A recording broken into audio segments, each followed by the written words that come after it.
κύριοι, αλλάζουμε τελείως θεματολογία. Πάμε στα ζητήματα της ενέργειας και είναι η ώρα να γνωρίσουμε ένα πολύ ενδιαφέρον επιχειρηματικό παράδειγμα. Αυτό της Bright Solar. Είναι μαζί μας μέσω Zoom ο Νίκος Κανόπουλος. Είναι ο ιδρυτής και διευθύνων σύμβουλος της εταιρείας, τον οποίο και καλωσορίζουμε στον Αυτεμπορική TV. Γεια σας. Σας ευχαριστώ πολύ για την πρόσκληση. Κύριε Κανόπουλε, η εταιρεία σας προσφέρει βιώσιμες λύσεις πράσινης ενέργειας με καινοτόμες τεχνολογίες.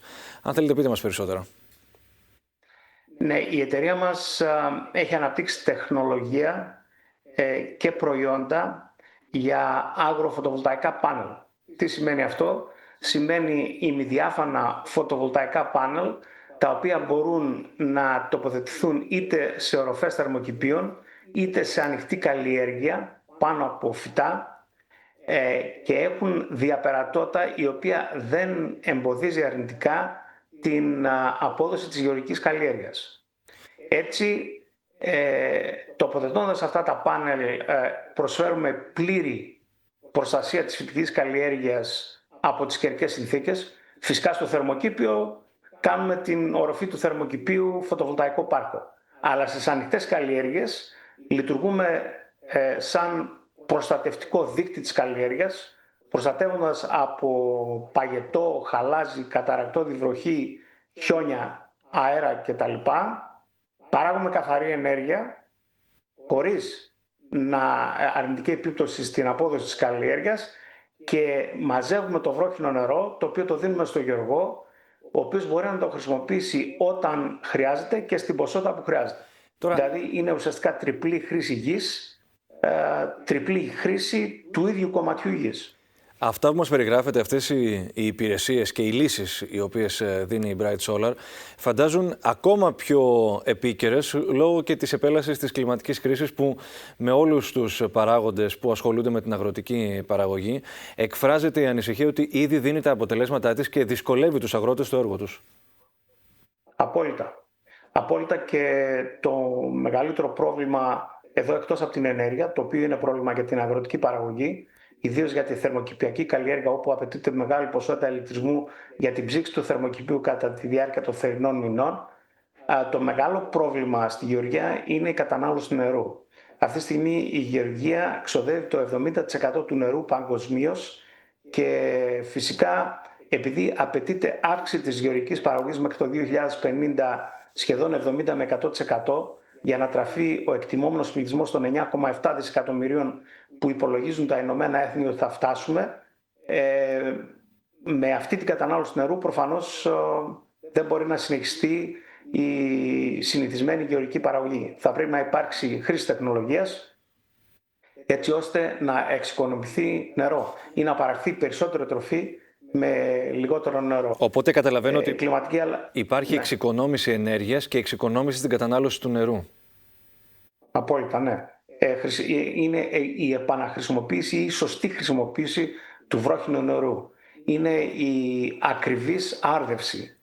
Ποτίζουμε όσο χρειάζεται και όταν χρειάζεται με νερό το οποίο έχουμε συλλέξει από τη βροχή, το οποίο δεν πήγε χαμένο ή δεν δημιούργησε ή δεν κατέστρεψε την καλλιέργεια επειδή δημιούργησε λίμνη, ας πούμε, στο χωράφι.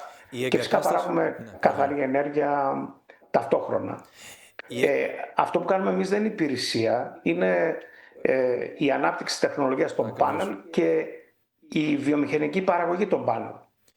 Μόλις έχουμε τελειώσει το πρώτο εργοστάσιο αμιγώς αγροφωτοβολταϊκών πάνελ στην Πάτρα και είναι η μοναδική γραμμή παραγωγής στον κόσμο, η οποία συνδυάζει νανοηλικά τα οποία έχουμε εφεύρει εμείς και βάζουμε στο φωτοβολταϊκό πάνελ, τα οποία απορροφούν την υπεριόδια ακτινοβολία που είναι είτε άχρηστη είτε βλαβερή για τα φυτά και τη μεταθέτουν στην περιοχή του ορατού φάσματος όπου τα φυτά φωτοσυνθέτουν. Δηλαδή αυξάνουμε τη φωτοσυνθετική ενεργή ακτινοβολία για τα φυτά, έτσι ώστε να επιταχύνουμε και το ρυθμό ανάπτυξης των φυτών αλλά και την απόδοση της καλλιέργειας. Να ρωτήσω κάτι πρακτικό. Θέλω να ρωτήσω κάτι πρακτικό. Ναι. Κάτι πρακτικό, εάν αυτή τη στιγμή στους τηλεθεατές και τις τηλεθεάτρες βρίσκονται και άνθρωποι οι οποίοι ασχολούνται με την αγροτική παραγωγή, η εγκατάσταση αυτών των πάνελ είναι κάτι τεχνικά και οικονομικά δύσκολο? Όχι.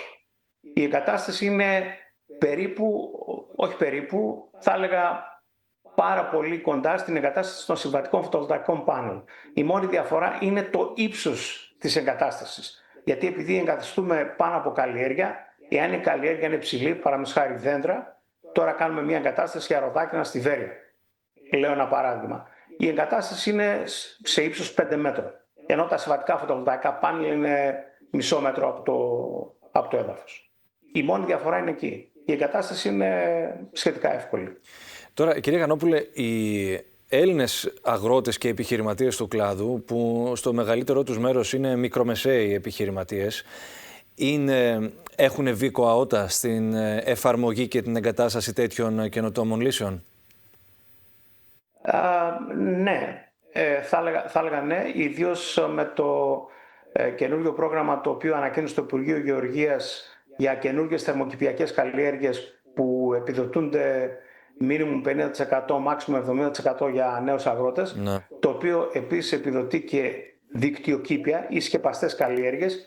Υπάρχει πάρα πολύ μεγάλο ενδιαφέρον από αγρότες για την χρήση αυτών των συστημάτων. Έχουμε τοποθετήσει τα πάνελ μας σε 10 χώρες, παραπάνω από 11 χώρες παγκοσμίως, πάνω από διαφορετικές καλλιέργειες, από φρούτα, λαχανικά, λουλούδια, με πολύ θετικά αποτελέσματα. Και μια διαφορά εδώ, σημαντική διαφορά για τον παραγωγό, είναι ότι όταν χρησιμοποιείτε κάποιο παθητικό μέσο προστασίας, παραδείγματος χάρη δικτυοκήπιο, τότε η απόσβεση της επένδυσης γίνεται πουλώντας γεωργική παραγωγή. Στη δικιά μας περίπτωση, επειδή παράγεται ενέργεια, είτε πουλάει την ενέργεια στο δίκτυο, είτε αυτοκαταναλώνει, επομένως το σύστημα πληρώνει τον εαυτό του με την ενέργεια που παράγει. Ο χρόνος που η επένδυση ισοσκελίζεται εξαρτάται από την τοποθεσία της εγκατάστασης, μεταξύ 3 και 5 χρόνια. 3 και 5 χρόνια. Μάλιστα, κύριε Γανόπουλε, ευχαριστούμε πολύ για την παρουσία σας στο κανάλι της Ναυτεμπορικής και καλή επιτυχία και με τα επόμενα σας επιχειρηματικά σχέδια. Να είστε καλά.